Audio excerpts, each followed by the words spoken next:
क्या बजट था यार। I was feeling a bit emotional also, I be honest to you. This budget में पहली बार मुझे ऐसा याद है 2010 से मैं बजट देख रहा हूँ, एक मिडिल क्लास आदमी को ना बजट देख के एक राहत मिली है। ऐसा लगा है सर से एक बोझ उठा है, कंधे हल्के फील हो रहे हैं। मैं आपको कैसे बताऊं, आपको पता ही है यार, इस देश में महंगाई इतनी बढ़ गई है, इन्फ्लेशन इस लेवल तक बढ़ गया है सर, जीना मुश्किल हो गया इस देश में, राइट। आप अगर और देश में बात करूँ, स्पेसिफिकली बात करूँ अर्बन एरियाज की, दिल्ली, हैदराबाद, बैंगलोर, मुंबई, मैं इन सब की बात कर रहा हूँ। यहाँ पे आप खर्चा करके दिखा दो, इट इज रिडिक्यूलस। अगर कोई बाहर से यहाँ पे कपल आ रहा है और वो 2.5 लाख रुपए भी कमा रहे हैं, 2.5 लाख रुपए भी कमा रहे हैं महीने का, वो भी शायद घर अफोर्ड ना कर पाए अपनी पसंद का, इतना ज्यादा डिफिकल्ट हो गया है। अगर कोई आदमी महीने का 1 लाख कमा रहा है मेट्रोपॉलिटन सिटी, सर खर्चे तो नासार है, कोई फायदा ही नहीं है बात करने का। आपका रेंट ले लो 25-30 हज़ार तो मिनिमम ही होगा, फिर एजुकेशन, हॉस्पिटल गए तो 50 हज़ार तो बिल आना ही आना है, क्योंकि हमारे अब मेट्रोपॉलिटन में कोई प्राइवेट हॉस्पिटल के अलावा कोई हॉस्पिटल तो है ही नहीं जहाँ पे आप सस्ता इलाज कर लो, वो टाइम गया पूरा। एंड वर्स्ट चीज़ क्या है, आपको छोटे शहरों से आपको ये अर्बन एरियाज जहाँ पे हर चीज़ प्राइवेटाइज आना ही पड़ेगा, बिकॉज वहाँ कोई अपॉर्चुनिटी नहीं है। नासार हालत थी भाई लोगों की, और अब ना लग रहा है कि I am not even joking, जब ये अनाउंसमेंट हुआ कि 12 लाख के नीचे कोई इनकम टैक्स है नहीं, it is such a big relief. क्योंकि रियलिस्टिकली मैं आपको बताऊं, रियलिस्टिकली आज के 1 लाख ना पहले के 50,000 रुपये कमाना है, 10 साल पहले 50 रुपये कमाना है। जब कोई आता है कि 10 साल पहले इफ अगर ऐसी बात हो जाए कि महीना बनने का 1 लाख को मारते हो, तो भाई और क्या चाहिए लाइफ में, 1 लाख 1 महीना, ओ माय गॉड। अब विद इन्फ्लेशन उस 1 लाख की वैल्यू कुछ बची ही नहीं है, और ये सरकार की तरफ से कभी एक्नॉलेजमेंट आया ही नहीं कि भाई बहुत फूड प्राइसेस बढ़ गई हैं, मेडिकल इन्फ्लेशन 15% से हो रहा है, एजुकेशन इन्फ्लेशन हो रहा है, रेंट तो आर रिडिकुलस। कभी सरकार ने एक्नॉलेज भी नहीं किया कि नहीं ठीक है, और टैक्स स्लैब, पुराने टैक्स स्लैब्स, अब फाइनली 12 लाख के नीचे देयर इज नो टैक्स। हो सकता है आप में से बहुत लोगों को ये लग रहा होगा यार मेरा तो फायदा नहीं हुआ, मैं तो 12 लाख टैक्स स्लैब के नीचे नहीं आता हूँ। अभी आप पूरी वीडियो देखना, एंड में मैं आपको बताऊंगा ये लॉन्ग टर्म गोल क्या है, लॉन्ग टर्म पर्सपेक्टिव क्या है, लॉन्ग टर्म ओपिनियन क्या है, why am I feeling so optimistic. But उसके पहले मैं ये जो भी गवर्नमेंट ने अनाउंस किया है बजट में, आराम से आसान शब्दों में आपको पूरा समझाने वाला हूँ, ठीक है। तो अगर आपको सिर्फ मेरा ओपिनियन सुनना है, एंड का पार्ट सुनना है, तो आप टाइम स्टैम्प से जाके वहां भी जा सकते हो, वरना ये quick summary of the budget मैं तो बोलूंगा इसको जरूर सुन लो।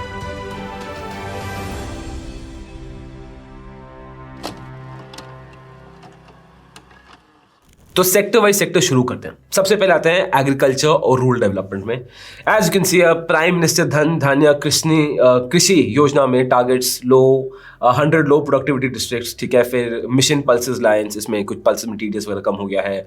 फिर रूरल प्रोस्पेरिटी प्रोग्राम है, मखना बोर्ड है, वेस्टर्न कोशी कनाल प्रोजेक्ट है। अब मैं ज़्यादा डिटेल में नहीं जा रहा हूँ, बट ओवरऑल गवर्नमेंट ने क्या किया, रूरल सेगमेंट में काम करने की कोशिश की है। और ये एक अगेन नीड जो ऐसे बहुत कुछ है हमारे देश में, बट ये रूरल की डिमांड बहुत नीड थी, बिकॉज एफएमसीजी बहुत ज़्यादा तगड़े इशू में थे, बिकॉज डिमांड रूरल एरिया से आ ही नहीं रही थी। तो ये लास्ट ईयर भी गवर्नमेंट ने रूरल एरिया को पुश किया था, इस ईयर भी they are doing the continued push. उसके बाद जो सेकंड चैलेंज गवर्नमेंट का आता है वो है अनएम्प्लॉयमेंट। इनकम लेवल्स लो तो डिमांड इसलिए ही कम हो रही है। इनकम लेवल्स हाई करने के लिए एम्प्लॉयमेंट करनी पड़ेगी। एम्प्लॉयमेंट करने के लिए आपको स्टार्टअप्स को पुश करना बहुत ज़्यादा जरूरी है। यहाँ पे आप देखेंगे इन्होंने स्टार्टअप्स को इस साल भी पुश किया। I think this is the 3rd consecutive year जहाँ पे माइक्रो स्मॉल एंटरप्राइजेस कवर का रेस बढ़ गया है, स्टार्टअप्स का कवर डबल हो गया है, कस्टमाइज क्रेडिट कार्ड्स आ गए हैं, fund of funds for startups हो गया है, और फुटवेयर, लेदर लेदर में आपको इसमें अच्छी सब्सिडी मिल गई है। एंड गिग वर्कर्स को ये मुझे काफ़ी स्ट्रॉन्ग लगा कि ये आइडेंटिटी कार्ड देंगे, health care under PM Jan Arogya Yojana देंगे, बहुत ज़्यादा ज़रूरी है क्योंकि गिग वर्कर इकोनॉमी हमारे देश में बढ़ती ही जाएगी। Platform like Zomato, Swiggy, Uber, urban क्लैब and unskilled labour है, इनके लिए ये बेस्ट है काम करने के लिए, to generate employment, great workers. तो इसको स्ट्रक्चर करने की कोशिश की है, कूडोस। इस बार तो ये तो है सरकार ने बहुत ना अपने हार्ड क्रिटिसिज्म्स को एड्रेस करने की कोशिश की है, एंड वेरी मतलब अगेन आप उसको पॉलिटिकली बायस ना समझो, आई होप, बट गवर्नमेंट सुन रही है, जो भी सोशल मीडिया में ट्रोलिंग और भर भर के क्रिटिसिज्म है, they have listen to it, इसमें कोई डाउट की बात नहीं है, ठीक है। फिर आते हैं हेल्थ केयर एजुकेशन, अगेन बहुत ज़रूरी है। हेल्थ केयर हमारा मेडिकल इन्फ्लेशन पिछले हॉस्पिटल्स में आप देखोगे 15% के आगे से बढ़ रहा है। इट इज़ रिडिक्यूलस जिस लेवल पे हेल्थ केयर खर्चे बढ़ रहे हैं। तो यहाँ पे बहुत चीज़ ज़रूरी है, फार्मा कंपनीज को बचाना ज़रूरी है, छोटे हॉस्पिटल्स को प्रोटेक्ट करना बहुत ज़रूरी था। At least this is what the industry Insiders were asking for. अब आप यहाँ देखेंगे तो इन्होंने जो कैंसर केयर में 200 डे केयर सेंटर सेंटर्स हैं, डिस्ट्रिक्ट हॉस्पिटल्स खोलने का वो बोला है। फिर कस्टम्स ड्यूटी कम कर दी है काफ़ी लाइफ ड्रग्स में, विच इज़ गुड, जो फार्मा इनसाइडर्स की डिमांड काफ़ी स्ट्रॉन्ग थी। फिर मेडिकल एजुकेशन के लिए 10,000 सीट्स ऐड कर दी हैं। फिर एक अताल टिंकरिंग लैब्स और खोल रहे हैं। फिर भारत नेट, ये अगेन ज़रूरी पॉइंट है, भारत नेट इंडिया का एक और गवर्नमेंट ने दिखाया कि इनका objective is not only to just electrify but also to make sure internet हर जगह पहुंचे, और ये बहुत जरूरी है। आई नो इंटरनेट के बैड एडवांटेजेस हैं, और जो आदमी को इंटरनेट में जो देखना उसको वही मिलेगा। इंटरनेट के साथ एक आदमी कैन बी वर्स्ट से become the worst and best से become the absolute best. So it actually depends कि वो बंदा कहाँ जाना चाहता है। बट जो स्किल डेवलपमेंट का चैलेंज है, जो सरकारी बॉडीज नहीं कर पा रही ना, वो ऑनलाइन के थ्रू प्राइवेट प्लेयर्स जैसे हम हो गए, बहुत प्लेयर्स हो गए, they will make sure of skill development in this country, so crucial। तो हेल्थ केयर सेक्टर के लिए it was good। फिर आते हैं infrastructure and urban development. Again आप यहाँ देख सकते हो गवर्नमेंट ने कैसे कैसे पुश किया है, एंड ओवरऑल इंफ्रास्ट्रक्चर में गवर्नमेंट तो मोदी गवर्नमेंट तो पिछले 5-6 साल से ही पुश करते आ रही है, so it is good. Energy and environment में भी न्यूक्लियर एनर्जी मिशन में 20,000 करोड़ को इनको ऑपरेशनल दिया है और टेक दिया है। Clean tech manufacturing incentives EV batteries को मिले हैं।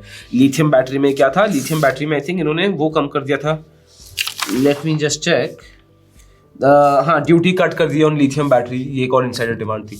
सो और क्रिटिकल मिनरल्स में भी ड्यूटी कट कर दिया। और फिर आता है tourism and export and promotion, जहाँ पे अगेन जैसा आप पढ़ रहे हो 50 डेस्टिनेशन टूरिज्म, इन सबको बेटर करेंगे। तो ओवरऑल अगर मैं बात करूंगा सेक्टर वाइज तो लोग इतना खुश नहीं है। मैं आपको बताऊं क्यों, बिकॉज स्टॉक मार्केट ठंडा सा है, बहुत ठंडा सा गया है। ये इसलिए है बिकॉज पिछले 3-4 बजट से लोगों को आदत पड़ गई है कि भाई बताएंगे डिफेंस में इतना बजट, रेलवे में इतना बजट, ये वो ऑफिस स्टॉक्स भागते हैं। इस बार ज्यादा सेक्टर स्पेसिफिक बात नहीं की है, बहुत ऊपर से बताया। इस बार जो उम्मीदें थी लोगों की डिफेंस सेक्टर के साथ, पीएसयू बैंक्स के साथ, रेलवेज के साथ, बहुत उम्मीदें जोड़ के बैठे हुए थे, होपिंग कि इस बजट में ठीक होगा। वेल इस बजट में कुछ टॉपिक छुआ ही नहीं, कोई छुआ ही नहीं। They did not talk about any sector this time. अब आ जाते हैं सर मेरे ओपिनियन पे, ठीक है। मैं आपको लाजी समझाता हूँ। हर बजट के पहले इकोनॉमिक सर्वे होता है। जो ये इकोनॉमिक सर्वे था उसमें ये बताया गया था, अगर ब्रॉडली आपको समराइज कर दूं, कि भाई साहब सरकार needs to move the F out. मेरा मतलब ये है कि सरकारों को बिजनेसेस को रोकना बंद करना पड़ेगा। ये प्रॉब्लम, ये कंप्लायंस, ये रेगुलेटरी बॉडी, ये टैक्स ऐसे कैलकुलेट होगा, उसमें तो यहाँ 2 टांग में नाचना पड़ेगा तब जाके होगा। इतनी खराब हालत है। हाँ बोलते हैं मेक इन इंडिया, बोलते हैं बहुत सारी चीज़ें, थिंग्स हैव इम्प्रूव, इसको कोई डिनाई नहीं करता। बट अगर आप बिजनेस चलाते हो, आप धंधा चलाते हो, अगर आप स्मॉल बिजनेस ओनर हो, या फिर अगर आप नहीं भी, आपकी फैमिली में कोई चलाता है, या आप यहाँ रह रहे हो, आप तो आपको पता है एक बिजनेस ओनर के पीछे हर आदमी पड़ा हुआ है, चाहे वो जीएसटी डिपार्टमेंट का हो, इनकम टैक्स डिपार्टमेंट का हो, वहाँ के एनओसी का हो, उसका हो, स्टेट का हो, कोई छोड़ता ही नहीं है सर, कोई छोड़ता ही नहीं है। ये दर्द की बात है। अगर मैं आपको अपनी इंडस्ट्री में बता दूं, अगर फाइनेंशियल एडवाइजर्स का बता दूं, सेबी की सर कंप्लायंस इस लेवल पे हाई है, सेबी की इस लेवल पे कंप्लायंस है कि वो आदमी कंप्लायंस में ही डूब जाए। कुछ रिसर्च एनालिस्ट मुझे ये बता रहे हैं कि कभी रिसर्च एनालिस्ट का टैग लेना ही मत, आप कंप्लायंस में खत्म हो जाओगे। एंड वही मतलब जो अब again SEBI is trying to do the right thing, वो क्या करें, trying to protect the investors. But जो ऑलरेडी सही काम कर रहे हो उनकी तुम और बैंड बजा रहे हो, and making life even stricter for them, कि वो सही काम करने वाले लोग बोलते हैं भाई बाहर निकलो, यहाँ पे काम कर लो, ग्रे एरिया में काम करो, खराब एरिया में काम कर लो, आपको पेनलाइज भी कम पड़ेंगे और जिंदगी बनाने की इनकम पॉसिबिलिटी ज्यादा है। So this needs to change. और ये तो मैं चलो एक एग्जांपल दे रहा हूं, but overall this situation it needs to change. हमें देश में बिजनेस करना आसान करना चाहिए, ये बहुत ज्यादा जरूरी है, जो फाइनली ये गवर्नमेंट सुन रही है, ठीक है। And this is a very positive point. इस गवर्नमेंट ने अपने सारे जो सोशल मीडिया में क्रिटिक्स हुए ना हैवी, उसको इस बार टेक केयर किया, सिर्फ मासेस को अपील नहीं किया, ठीक है। आप यहां देखिए गवर्नमेंट क्या कर रही है। सबसे पहली चीज, इंश्योरेंस कंपनीज में से जो एफडीआई इन्वेस्टमेंट 75% तक थी, अब उसको 100% तक कर दिया, जो बहुत इंटरेस्टिंग अपॉर्चुनिटीज खोजते हैं। बिकॉज अब इंश्योरेंस कंपनीज नहीं आ सकती, नई इंश्योरेंस कंपनी आती है, नए प्रोडक्ट्स आते हैं, वो ज्यादा फंड रेज कर सकते हैं। It's a good space to be in, customers का फायदा ही होगा। उसके बाद कि 100 से ज्यादा रूल्स को डीक्रिमिनलाइज कर दिया है, डेडलाइंस एक्सटेंडेड दे दी हैं, रेगुलेटरी में रिफॉर्म्स लाए हैं कि सर जो आप बिजनेस कर रहे हो ना, आप धंधा कर रहे हो, तो अपने काम पे फोकस करो। And I thank this government for this. अब आ जाते हैं इनकम टैक्स में। Sir crazy level of reform किया गया है। शायद कुछ लोग उसको बोलेंगे 92 लेवल का है, बट आई डोंट नो आप 92 के बजट्स को कंपेयर कर पाओगे नहीं कर पाओगे, बट इट इज क्रेजी। पहली बार में जो दुखती रग जो हर मिडिल क्लास के पड़ी हुई है कि भाई टैक्स कम कर दो, जिंदगी बेकार हो गई है, फाइनली सरकार ने उसको एड्रेस कर दिया, राइट। आप पुराने टैक्स स्लैब्स ये देखेंगे, पुराने टैक्स स्लैब्स, और आप कंपेयर करो नए टैक्स स्लैब से, आप देखेंगे सर 12 लाख से नीचे है तो इफेक्टिव 0 टैक्स लग रहा है। It is amazing. कितने लोगों को इससे रिलीफ मिलेगा, मतलब काउंटलेस पीपल, जिनको मतलब at least in my circles in metropolitans, ये संडे कल ना लोग बहुत इंजॉयमेंट, मतलब एक हैप्पीनेस है कि भाई सरकार कोई है जो हमारी परवाह करता है इस देश में, तो वो फीलिंग ही बहुत है हम इंडियंस के लिए। I am not even joking. इसके बाद आप देखेंगे टैक्स रेट, अगर आप 12 लाख से 16 लाख के बीच में है तो 7.5% है, 16 लाख से 20 लाख के बीच में है तो 10% है, 20 to 50 के बीच में है तो 21.6% है।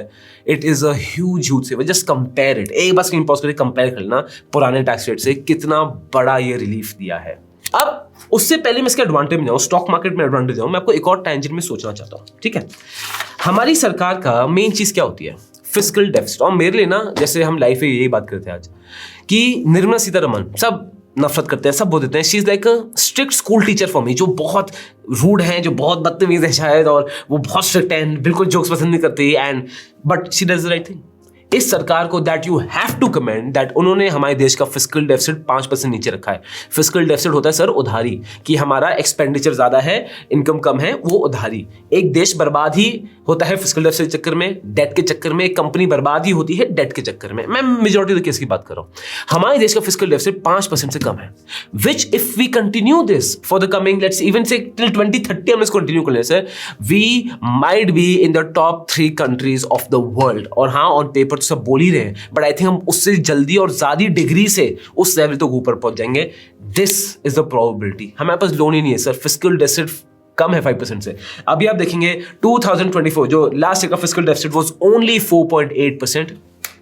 तालियां बनती हैं, तालियां। आई नो कोई भी सरकार को इस पे एडवांटेज नहीं देगा, कोई सरकार को इस पे वोट भी देने वाला, बट जेन्युइनली आपको बता रहा हूं, ओवरऑल इस सरकार ने बजट संभाला है। It is commendable, commendable is the word. ठीक है, और इतना टैक्स कम करने के बाद इनकम तो हेवीली कम हो गई है। 2026 का जो फिस्कल डेफिसिट वो फोरकास्ट है वो है 4.4%।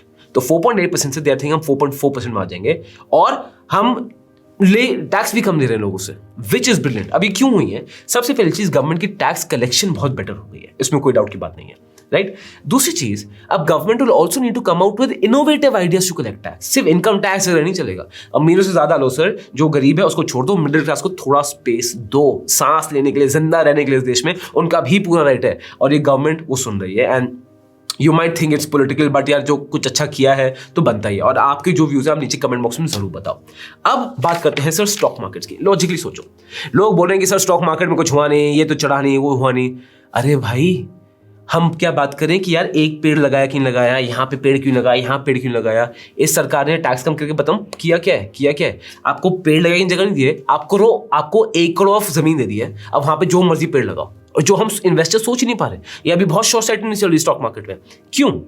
आप खुद सोचो, एक बंदे की इनकम बढ़ गई है, वो डिमांड ज्यादा करेगा, डिमांड ज्यादा करेगा तो इकोनॉमी उससे चलेगी, कंपनी ज्यादा सामान बेचेंगी। ठीक है, कंपनी सामान बेचेंगी तो प्रोडक्शन ज्यादा करेंगी, तो फिर क्या कहते हैं, बाहर की कंपनीज भी धरेंगी, यहाँ पे और एफडीआई इन्वेस्टमेंट होगी, और कंपनीज देंगी, और सैलरीज बढ़ेंगी और खर्चा लोग करेंगे, देश चल पड़ेगा। ये तो इकोनॉमी होती है, and this is what is happening.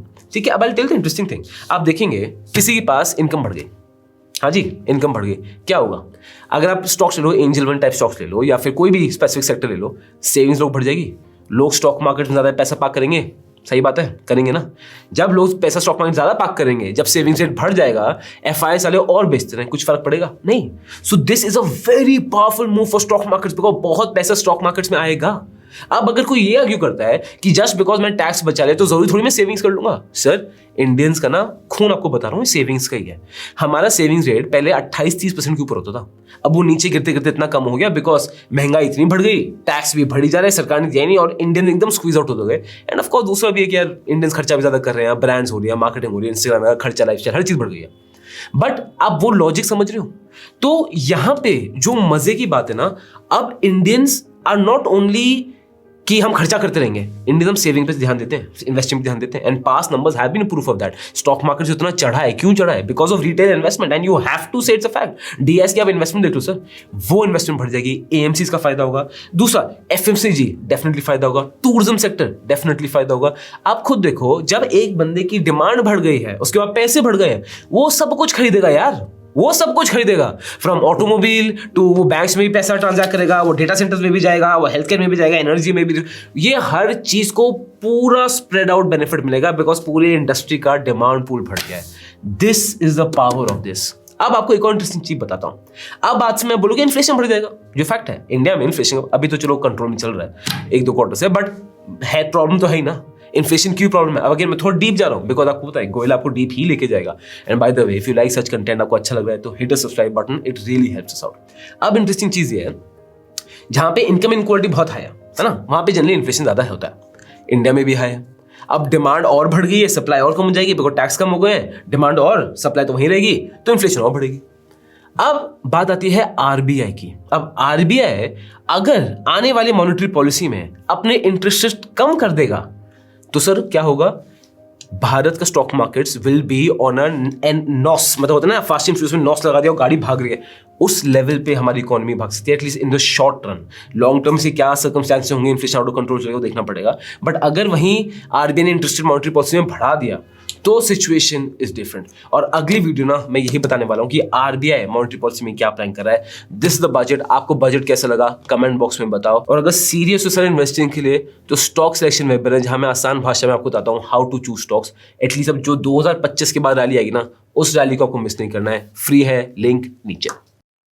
This content is only for education purposes. We do not provide any buy or sell recommendations. Please do your own research before making an investment decision. All the companies mentioned in the content have no association with us until mentioned otherwise in the video itself.